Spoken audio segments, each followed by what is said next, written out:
చాలా అద్భుతమైనటువంటి ఒక విషయంతో మనము ఈరోజు రాబోతున్నాం. మన ఛానల్ చూస్తున్నటువంటి ప్రేక్షక మిత్రులందరికీ కూడా శుభాకాంక్షలు. మీరు చాలామంది చూస్తున్నారు, కానీ ఒక చిన్న రిక్వెస్ట్, అంటే ఒక లైక్, ఒక సబ్స్క్రిప్షన్, ఒక షేర్ ఇది కానీ చేస్తే మాకు కూడా కాస్త ఎంకరేజ్మెంట్గా ఉంటుంది. మాకు మంచి మంచి సబ్జెక్ట్స్ ఇస్తున్నాం కాబట్టి ఇదొకటి. ఈ రాబోయే మార్చ్ 6వ తారీఖున శని భగవానుడు స్థానం మారుతున్నారు. ఇది 2.5 సంవత్సరాలకు ఒకసారి ఇది జరుగుతూ ఉంటుంది.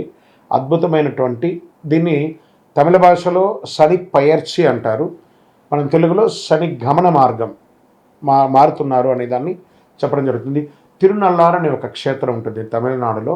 ఆ రోజు అక్కడ ఆ శని భగవానుడు మారేటప్పుడు ప్రత్యేకమైనటువంటి పూజ ఏ సమయంలో చేస్తారో దాన్ని శని పయర్చి అంటారు. అంటే ఉన్న స్థలం నుంచి ఇంకో స్థలానికి మారే ఒక అద్భుతమైనటువంటి ఘట్టం. ఈ శని గమనం మార్పు జరగడం వల్ల ఏ రాశి వారికి లాభంగా ఉంటుంది, ఏ రాశి వారికి ప్రతికూలంగా ఉంటుంది అనే దాన్ని మనం ఇప్పుడు విశ్లేషించుకోబోతున్నాం. శని భగవానుడు కుంభం నుండి మీనంలోకి గమన మార్పు 6వ తారీఖున మార్చి 26 ఉదయం 8:24 ఇది చాలా విశేషం అండి. ఎంత అవకాశం ఉంటే అంతమంది అన్ని రాసుల వారు కూడా పూజ చేసుకోవాల్సిన సమయం, కానీ ప్రత్యేక పూజలు కొంతమందికి ఉందని చెప్పచ్చు. దీన్ని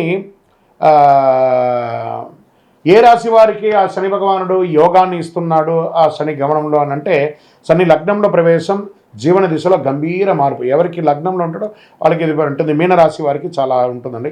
ఆధ్యాత్మిక చైతన్యం పెరుగుతుంది, క్రమశిక్షణలో ఎదిగే అవకాశం ఉంటుంది. అంటే కుంభరాశి నుంచి మీనరాశి మీ రాశిలోకి రాబోతున్నాడు కాబట్టి వృషభ రాశి వారికి లాభస్థానంలో శని ఉన్నాడు.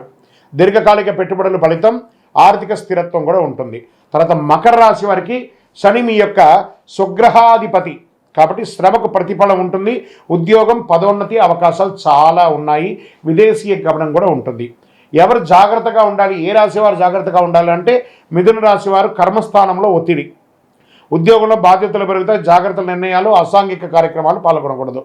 ఇంకా కన్యా రాశి వారికి సంబంధాల్లో పరీక్ష కాలం, భార్యాభర్తల మధ్య ఉంటుందని చెప్పి మాటల విషయంలో కాస్త జాగ్రత్తగా ఉండాలి. ఇవి రెండే. కానీ కన్యా రాశికి మిగతా గ్రహాలన్నీ యోగంగా ఉంది కాబట్టి కొంచెం జాగ్రత్త పడాలి. ధనుసు రాశి వారికి అర్ధాష్టమ శనిలో ఉన్నారు. గృహ కుటుంబ విషయంలో ఆందోళన, ఆస్తి నిర్ణయాల ఆలస్యం ఇవన్నీ కూడా అవుతూ ఉంటుంది. శని ఎప్పుడు శిక్షకారకుడు కాదు. అదేవిధంగా సింహరాశి వారికి కూడా అష్టమ శనిలో ఉన్నాడు. కొంచెం జాగ్రత్తగా ఉండాల్సినటువంటి సమయం.